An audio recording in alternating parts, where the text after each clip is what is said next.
అందరూ హాల్‌లో ఉన్నప్పుడు రాజేంద్ర ప్రసాద్ అయితే ఇలా అంటూ ఉంటాడు. "నేను రేపటి నుంచి రెస్ట్ తీసుకుందాం అనుకుంటున్నాను. ప్రశాంతంగా ఇంట్లో ఉందాం అనుకుంటున్నాను. అందుకే కంపెనీ బాధ్యతలు, బిజినెస్ మొత్తాన్ని అక్షయ్‌కి అప్పజెప్పాలనుకుంటున్నాను" అనైతే అంటూ ఉంటాడు. ఆ మాటలకి అవని అయితే అలా చూస్తూ ఉంటుంది. అందరూ అయితే అలా చూస్తూ ఉండిపోతూ ఉంటారు.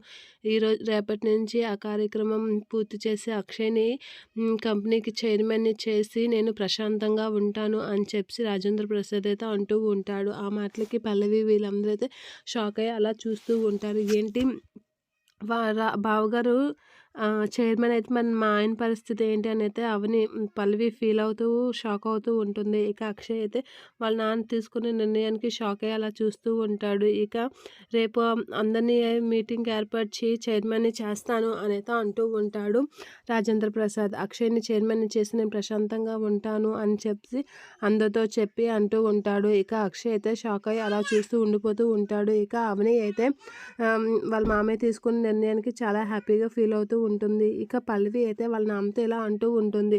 ఆల్రెడీ మైండ్‌లో ఒక ప్లాన్ ఫిక్స్ అయిపోయాను డాడీ. ఇది ఎలా అయినా వర్కౌట్ చేసి దాన్ని ఆపుతాను. బావగారిని చైర్మన్ చేయడం నాకు అస్సలు ఇష్టం లేదు.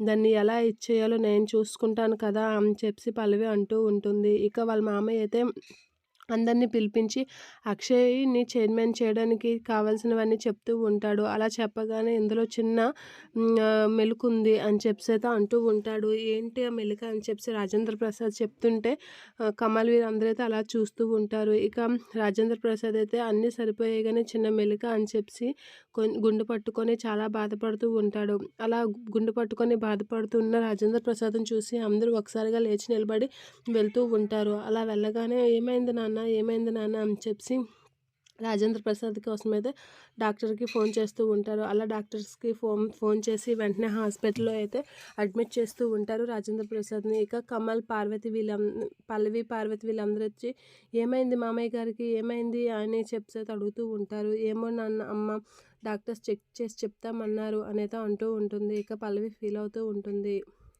మామయ్యకి మంచి టైంలో మంచి పనయింది. ఆ చైర్మన్ పదవి నెమ్మదిగా ఆగిపోతే అంతకు మించి ఇంకేం అవసరం లేదని చెప్పి పల్లవి అయితే అలా చూస్తూ ఉంటుంది అవని వాళ్ళ మామయ్య కాసి.